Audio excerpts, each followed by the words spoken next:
Do you teach kindergarten, first, or second grade? Do you help students learn to read? If you can answer yes to both of those questions, you are in the right spot. My name is Angie Olson, and I'm the owner of Lucky Little Learners. And tonight we are going to talk about how to help those struggling readers with a little special focus on phonological awareness. So if you are in here, come on in, say hello. This is going to be a jam-packed little PD session that just is easy to digest. Not that stuffy sit in a library for 5 hours learning about this stuff. We're going to dive into phonological awareness, really just your what do you need to know. And so let's go ahead and get started. If you are in here watching, I'd love to hear from you. Tell me you're here. Hey, Elaine, say hi. Let me know what grade you teach. That is very helpful to me because we're going to be covering the different grade levels when it comes to teaching kids to read. So I would love to know, are you a kindergarten teacher? Are you up in second grade? I'm even thinking if you are a third grade teacher, especially this year after the pandemic, this is also applicable to you. So let me know that you are here. Hi, Mary Lou. Good to see you in here. So let's go ahead and jump in while everyone is saying hi. Jocelyn and Kathy are here. Hannah, Mary Lou, thank you so much. So let's just jump in. What is phonological awareness? Phonological awareness is just that awareness of or that ability to work with sounds in spoken language. Oftentimes, teachers will confuse phonics with phonological awareness. Those are two totally different things. Phonological awareness is all about the sounds. It is not about the print. Okay. One easy way to kind of help you understand or help teachers to understand what exactly phonological awareness is, it's not about what the students see, it's about what students hear. And I like to say that teachers could truly teach phonological awareness with their eyes closed. Students could truly learn phonological awareness with their eyes closed. You technically don't need to see print, period, okay? And we're gonna get into what exactly that even means. So let's go ahead and just dive into the question, like, why is phonological awareness even important? Because our plates are full, we have enough to teach, and why is it even important? Because if it's not important, there's no time for it this year. We're trying to bridge gaps for sure. Multiple research out there shows that these phonological awareness skills are strong predictors of later reading achievement, okay? And you're going to see why that's connected to reading here in just a second. So this is a little confession time. I thought I would just be vulnerable and start a little background on me. My degree is a pre-primary degree with an emphasis in math. Later, I got my master's degree in math.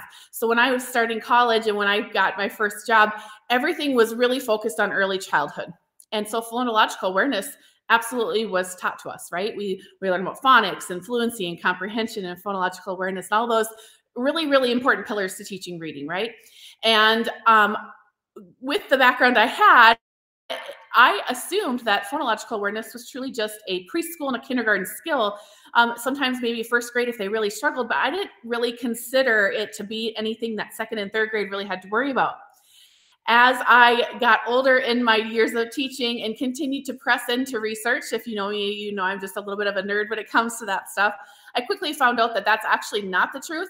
And even as second grade and third grade teachers, phonological awareness is something that we should be teaching. And it's not something that has to be time consuming.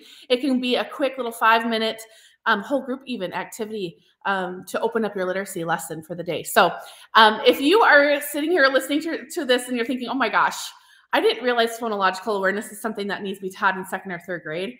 You're not alone and it's okay, but it isn't. It's not just an early childhood thing. And we're going to break down the different stages of phonological awareness. So generally speaking, phonological awareness kind of falls into 3 areas and depends on what research you're reading. It can, sometimes it's broken down into 4, but generally there's like 3 tiers of phonological awareness.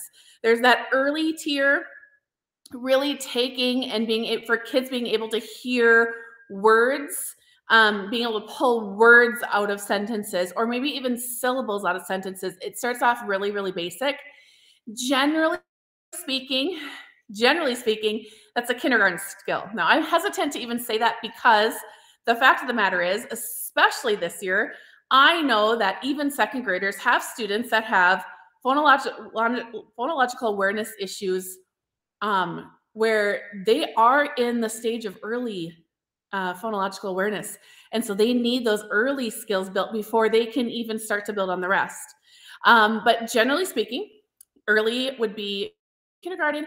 First grade is really those basic or middle phonological awareness skills. We're going to see what exactly those are here in just a minute. And then advanced would be second, even going into third. And I've even read research that says even into fourth grade. And honestly, again, this year especially, I think that there definitely are fourth graders that are missing some of these advanced skills. So let's just jump into what exactly are those early skills. So you can see here, we have a list of some general early phonological awareness skills. So things like words in a sentence, tapping out syllables, being able to be told a word out loud, and the student being able to tap the number of syllables in the word, okay? Same with clapping, onset and rhyme, and you can see the rest of the list. I thought the best way to show you how early skills look would be to show you a video of me going through a few sets of early skills with my daughter, Molly. Now, disclaimer, she's not a kindergartner. She's not in the early skill set area. And you'll also see, because of that, you'll see on the first activity specifically, I have to redirect her. In the video, it shows her actually, naturally, right? She's beyond the advanced skills for phonological awareness as a fifth grader. So it's natural for her when I'm asking her the questions to point to the concept of print, when I'm asking her a sound question. And so you'll see that, and I'll redirect her in there. But let's go ahead and pop that up and take a look at this one in action.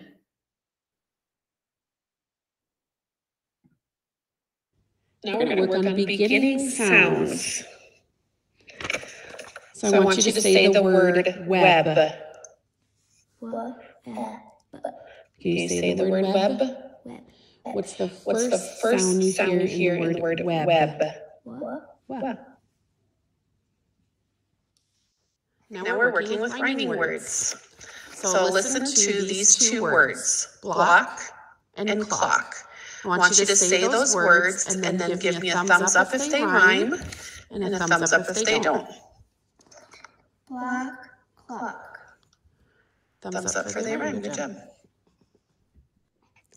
Okay, Molly, listen for the ending sounds. What is the last sound in the word yarn? What's the sound? Yep.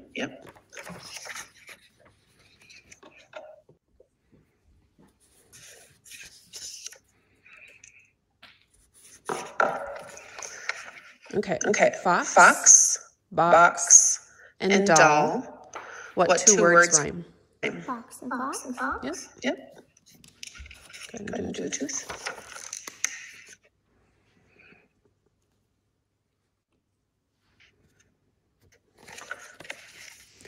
Okay, two of these words start with the same sound. One of them starts with a different sound.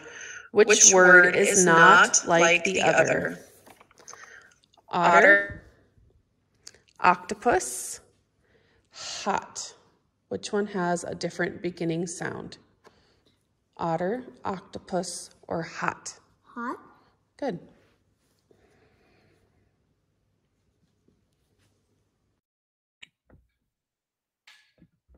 Okay, so you can see there, I want to make sure I'm off of mute. You can see there that my daughter, who is not in early phonological awareness stage, naturally wants to see and point out those letters. So it was important for me to demonstrate to you that it's not about the letters. It's not about pointing out to the letters. It's about saying those sounds that whatever the prompt is in the activity. So those early skills are all about a lot of rhyming, a lot of syllable tapping, a lot of being able to repeat words, syllables, but not necessarily going into phonemes just yet, okay?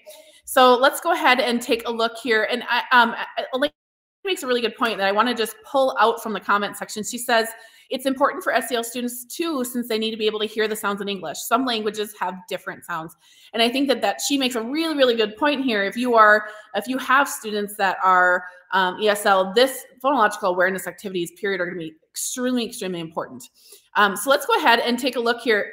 So we've covered those early skills. Now let's talk about the basic skills. So again, if you have at grade level students, those are typically coming in at those basic level skills in first grade. Again, that doesn't mean you don't have second graders with basic skills. That doesn't mean that you have kindergartners with those basic skills. But those include things like counting phonemes, building out those words. And when we talk about building out those words, those are not actually putting letters to make the words yet. Those are just literally like maybe moving a counter, or maybe you're tapping a circle on a piece of paper. When I say you, I mean the students, to say the different phonemes in a word. Segmenting syllables, segmenting compound words, and even sometimes getting into the substituting and isolating of phonemes. So we're going to pull up, thank you, Hannah.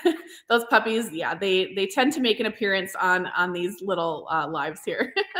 But I'm going to pull up some practice of Molly and I in those basic skills, showing phonological awareness practice.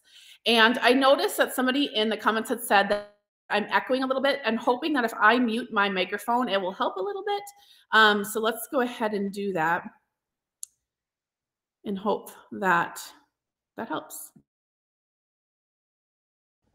Now we're going to work with counting phonemes. So we're going to count the sounds in the word.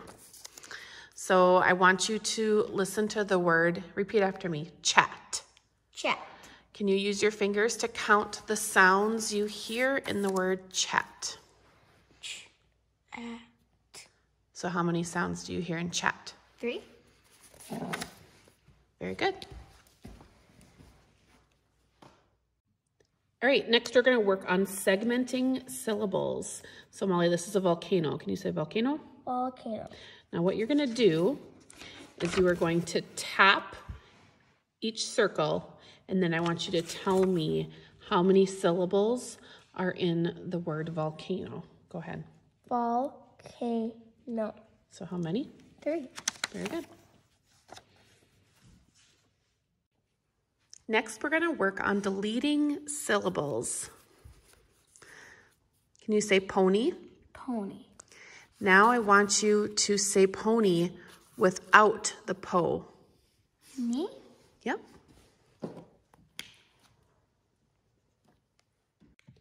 All right, this next set is onset and rhyme. So I'm going to give you parts of a word. I want you to listen, repeat, and then blend the sounds to make the word. Are you ready? Mm-hmm. B-ib. B-ib. Bib. Very good. All right, for this activity, we are going to build words. So Molly, this is a house. Can you say house? House. Now I want you to tap and build with every sound you hear in the word house. House. Very good.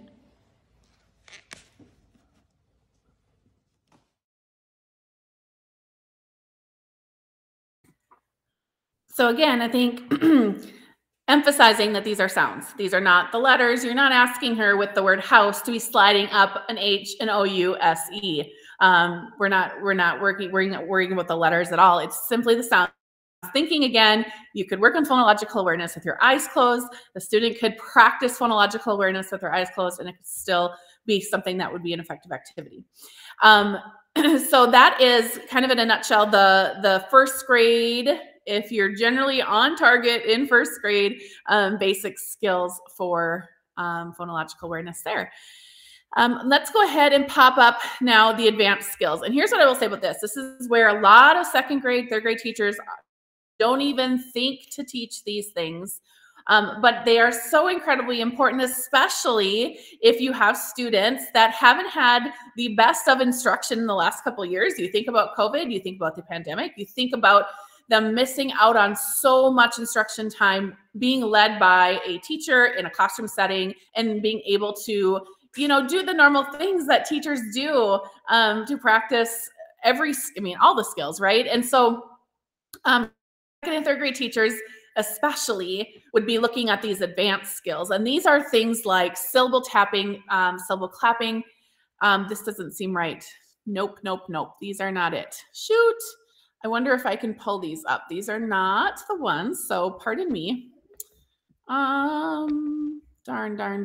Let me see if I can find them here on my screen. 1 second, guys. This is not how I planned for this one to go. Apologize for that. And Elaine, if you are still watching, I would love for you, if you have a chance, to take a screenshot of the advanced skills from our Phonological Awareness Toothy.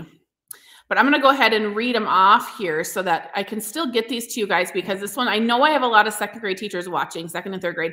So advanced skills would be things like switching syllables, substituting and subtracting phonemes, deleting initial sounds, final sounds, medial sounds, reversing phonemes, and chaining phonemes. And like I said, it's okay if you're thinking to yourself, I don't even understand what you just said. It's okay because I know a lot of teachers are not teaching those. And they really can develop your readers. They can really help to build upon your readers' foundational skills so that they can really be solid in their ability to read. So I'm going to pull up the video for the advanced phonological awareness activities.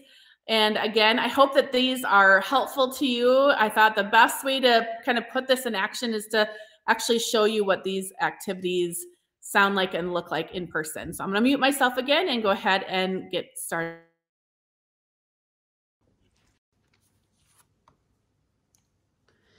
Okay, can you say the word soil? Soil. Soil. Now I want you to remove the final ul sound from soil. What's your new word? Soy. Soy. Let's practice reversing phonemes. Say the word tab. Tab. Now change the first sound to the last sound and the last sound to the first sound. What is your new word? Bat. Bat.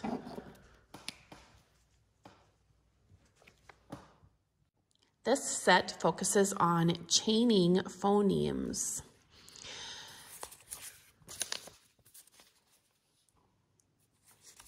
Okay, Molly, can you say the word rice? Rice. Now I want you to say the word race. Race. What changed between those two words? The I turned into an A. Okay, and then is the A sound in the beginning, middle, or end? Middle. Very good. Go ahead and have a tooth.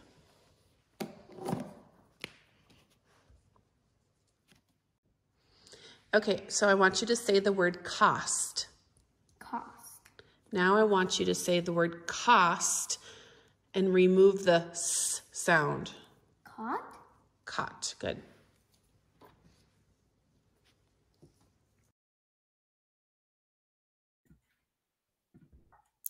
And all of these activities that you're seeing us go through are from our brand new Phonological Awareness Toothy sets. They're brand new. They just launched this morning. And these are great. Here's what I want to say is that these are a little bit, it's like our Toothy with a twist. It really is, because the Phonological Awareness activities, as you can see, are very much teacher-led, whether that be teacher-led, really adult-led. It could be para-led. It could be parent-led, but really it's the teacher saying them out loud. And I think that, you know, if I was in the classroom, what I would be using them for is I would be placing these cards. I would place a set probably right up by my document camera. And when we're opening up our literacy lesson for the day, or we're just waiting 5 minutes, we have 5 minutes to kill before lunch, or we're waiting in line, you know, maybe you're showing up to the restroom and you're having to wait because there's a class there and you need something like a little 5-minute filler. I would grab things like this and just have them readily available and do it whole group. The wonderful thing about these is that they come with everything that the adult would need to say on the back. So there's no thinking through. I think that's sometimes the challenge with phonological awareness is teachers are like, oh gosh, like I know this is in my teacher's guide, but I don't really have like a really easy way to like apply that and make this something that's easy to practice. And that's what we have done for you is we've provided this right at your fingertips so that you can literally just read off the back. This is a picture of soap. What are the 3 sounds you hear in soap? S, O, P. Done, right?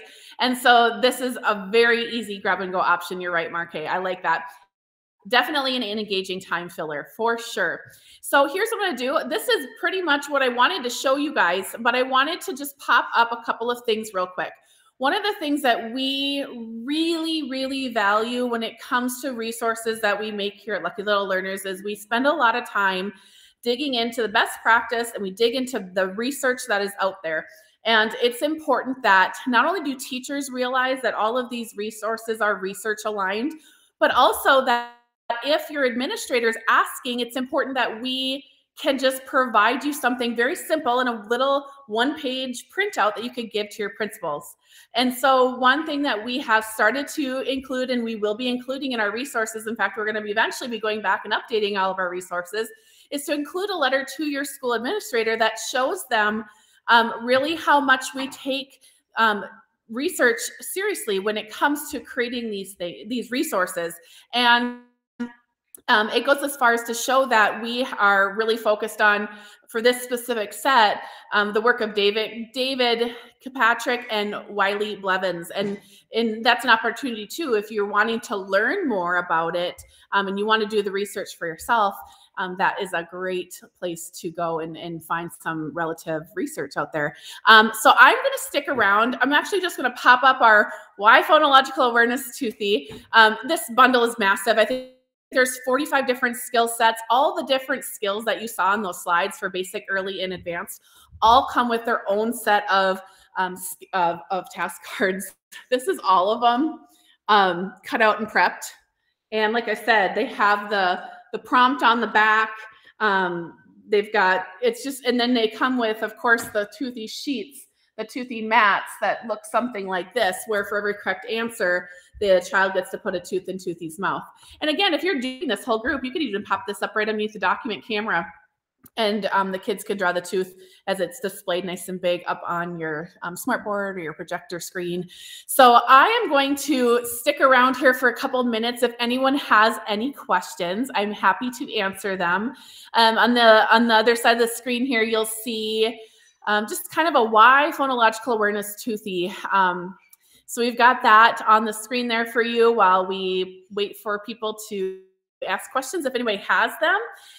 Ricky's asking for a link, and it looks like somebody from our team dropped one in there. So there you go, Ricky. There's also a link at the top of this video, so you can go ahead and grab that link from there. Mayra says, does this go with the TEKS standards? And the answer is yes. Do I know that every single standard is covered? I wouldn't know, but I can tell you that from a phonological awareness standpoint, all of the phonological awareness skills are covered. So my assumption would be that if you have specific TEKS standards with these, they're covered, because this is all of the different phonological awareness skills. So there's your answer there, Mira. Let's see. Julie says, I don't see the something on TPT. It is on Teachers Pay Teachers. Lucky Little Learners is our shop. Again, the link is in the top of the video or in the comments here. Someone dropped it from our team. Mayra asked if it's available in Spanish. It is not. It is not. We apologize for that. Linda says, thank you, Angie. That was super informative, and you are welcome. By the way, happy birthday, Linda. Let's see. The puppy. People are enjoying the puppy in the background. Yes, they definitely like to make their appearance. Well, guys, seeing that I don't have any questions right now, don't hesitate to reach out if you do have any. I will be around. I will be able to pop in and answer your questions. Angelica asked if they can order just one level, and at this time, no, we don't have them available at just one level. And we really did that on purpose. We did that because we find that it's important that we are providing kind of that range, because even if you just teach kindergarten, you're still going to have students that are popping up into those basic levels. Or if you teach first grade, you're going to have a whole gamut of skills. So we just thought it was best to include them all together in one. So, and you're so very welcome. Absolutely. I hope it's helpful and informative to you. So, all right, guys. Well, you have a wonderful evening. I encourage you to check out this brand new Toothy bundle. I know that we've had a lot of teachers asking about the digital version. And so if you're thinking to yourself, are they coming out with a digital version? Eventually we will. We're not looking at getting that done until probably the springtime, because we have some other resources right now that are in the works. So we want to make sure we wrap those up before jumping into something new, but that eventually will come. Molly Lynn, we better give you your little shining moment here. Angelica says, thanks for all you do. You are so very welcome. Kathleen says, love your daughter. Yep, daughter and dogs. We're a busy little house over here.